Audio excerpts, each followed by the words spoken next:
Lalu kita akan masuk ke suatu topik pembahasan yang terangkat dari diskusi di tim doa. Saya bersama Amang Was Pangalibuan, Situacas Pangalurung. Beberapa minggu yang lalu, Amang Was kita membahas dari kitab Korintus terkait dengan topik bermegah di dalam Kristus versus bermegah di luar Kristus, belajar dari Rasul Paulus. Nah, waktu itu saya melihat bermegah itu artinya bangga. Rasul Paulus bangga dia ketika berada di luar Kristus. Jadi ada kebanggaan dia ketika dia berada di luar Kristus, ketika dia seorang Farisi, saya seorang Farisi, murid dari perguruan Gamaliel, dari Profesor Gamaliel, gurunya Gamaliel, ya. Dari usia muda, lahir di Tarsus, di kerajaan Romawi, jadi dia juga berwarga negara Romawi, bisa berbahasa Yunani, juga bisa berbahasa Ibrani. Dia bangga sebagai seorang pembelajar. Nah, kebanggaan dia tentu dari agama pengikut, sebelumnya dia sebagai pengikut Yahudi atau Judaisme. Tetapi ketika dia suatu ketika perjalanan ke Damaskus, ya, perjalanan ke Damaskus, Tuhan Yesus menangkapnya, istilahnya menangkapnya, ya. Ketika menangkapnya, Tuhan Yesus berkata, Saulus, pada saat itu namanya Saulus, jadi berbeda di luar Kristus, dia masih bernama Saulus. Mengapa engkau mengejar aku dan pengikutku? Kurang lebih itulah perjalanan bagaimana dia akhirnya ditangkap, tidak bisa melihat, sampai akhirnya dia dibaptis oleh Ananias. Setelah dibaptis oleh Ananias, dia di situ mulai masuk titik 0 km, ya, awal dari bagaimana dia perjumpaan dengan Kristus, awal dari bermegah di dalam Kristus. Nah, mungkin Mang Was bisa memperluas ini sebagai awal dari kita mendalami bagaimana Rasul Paulus sebagai Rasul Kristus, Rasul Paulus sebagai Rasul Kristus berpindah dari bermegah di luar Kristus ke bermegah di dalam Kristus. Itulah menjadi topik bahasan kita. Ya, silakan. Iya. Aman tetap bilang bahwa memang Saul itu adalah muridnya Profesor Gamaliel, itu salah satu ahli Taurat. Ya. Jadi Saul itu sendiri ada memang itu orang Benyamin. Ya. Orang Yahudi suku Benyamin, dan dalam melaksanakan hukum Taurat dia tidak ada celah. Dia memang sudah ahli di situ. Tetapi dengan ditangkapnya dia oleh Tuhan Yesus dalam perjalanannya itu, baru dia sadar bahwa ternyata masih ada kekuatan lain, ya, di luar kemampuan dia. Sebab kita tahu soal itu juga dia di dekat dengan pemerintahan, bahkan dia dapat kuasa dari pemerintah untuk memusuhi, mengejar-ngejar, menghabisi orang Kristen. Maka Yesus menangkap dia dan mengapa engkau mengejar aku, Saulus, kata Tuhan Yesus. Jadi kemegahan dia dalam pelaksanaan hukum Taurat, dia tidak ada celah. Tapi begitu dia ditangkap Yesus, dia bisa berbagi. Dan sehingga dikatakan di dalam 1 Timotius itu bahwa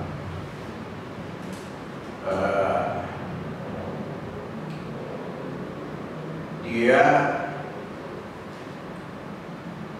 mengatakan bahwa di Filipus ya, di Filipus bahwa hidup itu adalah Tuhan, ya, mati adalah keuntungan.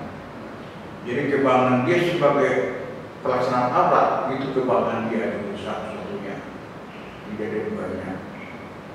Ternyata setelah dia bertobat, dia berbalik, dia beralih dari Taurat kepada iman. Ya. Ya. Nah, dari Taurat kepada iman. Jadi waktu dia bernama Saulus, dia hidup tanpa Kristus. Ya. Sesudah dia beralih dari Taurat kepada iman, dia hidup tanpa Taurat. Akhirnya dalam satu pribadi, Paulus itu ada dalam dua kutub yang berlawanan. Kutub yang satu Taurat, kutub yang berlawanan adalah iman. Jadi bisa dikatakan sebetulnya Paulus ini katakanlah berpindah bertobat pada puncak kejayaannya. Iya. Kalau misalnya orang puncak kejayaannya di satu sisi bermegah di luar Kristus, namanya Saulus, sebetulnya dia puncak juga. Puncak keyakinan, puncak otoritas, dia dapat dari otoritas, tapi berpindah 180 derajat. Berarti kalau 180 derajat dari arahnya ke arah kanan, dia berbalik ke arah kiri. Iya. Nah, Berlawanan berlawanan arah, langsung bermegah di dalam Kristus. Pengalaman dia terhadap Kristus dari Taurat ini menjadi suatu kebodohan. Nah, itu gimana? Kok bisa dia beranggap bahwa Taurat menjadi suatu kebodohan? Ya, Kristus adalah suatu keuntungan. Jadi itulah maka dia katakan, apa yang dianggap keuntungan, saya sudah ketemu Kristus, itu semua dianggap sampah. Ya. Nah, jadi kalau bermegah di 1 Korintus 1 dikatakan, kalau mau bermegah kalau dalam Kristus, bukan di Taurat lagi. 1 Korintus 1 ayat 31. Demikian firman Tuhan. Karena itu seperti ada tertulis, barang siapa yang bermegah, hendaklah ia bermegah di dalam Tuhan. Nah, inilah titik pengenalan dia terhadap Tuhan dan seruan dia ke Korintus dan juga kepada kita saat ini. Barang siapa yang bermegah, hendaklah ia bermegah di dalam Tuhan. Nah, bagaimana dengan bermegah di dalam Tuhan saat ini? Kebiasaan apa yang harus kita buat agar kita dapat bermegah di dalam Tuhan sesuai dengan 1 Korintus 1 ayat 31 itu. Karena itu seperti ada tertulis, barang siapa yang bermegah, hendaklah dia bermegah dalam Tuhan. Menjadi pertanyaan, bagaimana, apa yang harus kita lakukan sebagai pengikut Tuhan, ya, agar kita sampai kepada teks ini bermegah di dalam Tuhan. Ya, jadi kalau kita itu dari di 1 Timotius 1 ya, ayat 9, ya, ya, di sana dia berbalik menyerang hukum Taurat, ya. Ya. Di mana di 1 Timotius 1 ayat 9 dikatakan, yakni dengan pencapan bahwa hukum Taurat itu bukanlah bagi orang yang benar, ya, melainkan bagi orang durhaka dan orang zalim, bagi orang fasik dan orang berdosa, bagi orang duniawi dan yang tak beragama, bagi pembunuh bapa dan pembunuh ibu, bagi pembunuh pada umumnya. Ya. Maksudnya jadinya hukum Taurat yang mana ini? 1 Timotius 1 ayat 9. Yang tadinya dia di hukum Taurat, ya. Sesudah dia beralih ke Tuhan Yesus, maka katakanlah begitu jeleknya ternyata Taurat. Yakni dengan keinsafan bahwa hukum Taurat itu bukanlah bagi orang yang benar, melainkan bagi orang durhaka dan orang lalim. bagi orang fasik dan orang berdosa, bagi orang duniawi dan tak beragama, bagi pembunuh bapak dan pembunuh ibu, bagi pembunuh pada umumnya. Iya. Yang tadinya di kebanggaan itu.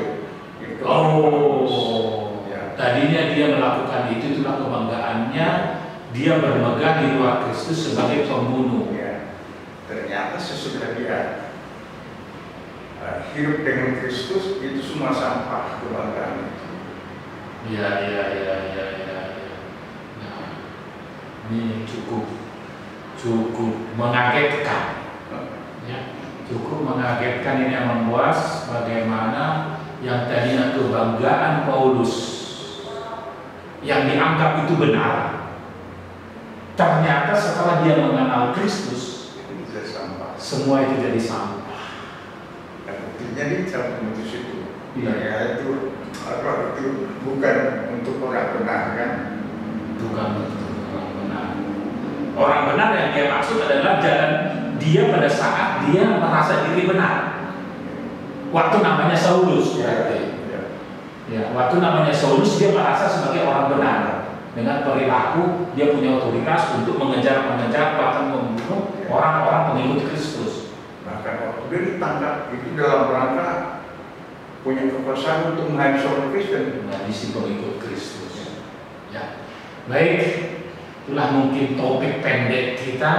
Ya, belajar dari Rasul Paulus, bagaimana kita berpindah 180 derajat, ya, bermegah di luar Kristus. Yang tadi adalah bagaimana spirit di luar Kristus, kebanggaan kita itu berpindah metanoia, ya, 180 derajat menjadi bermegah di dalam Kristus. Tentu kita harus memenadani apa yang diwariskan oleh Kristus, dan bisa kita mungkin baca juga di suratnya Paulus sebagai hamba Tuhan, ya, dari Paulus Rasul Kristus Yesus, ya.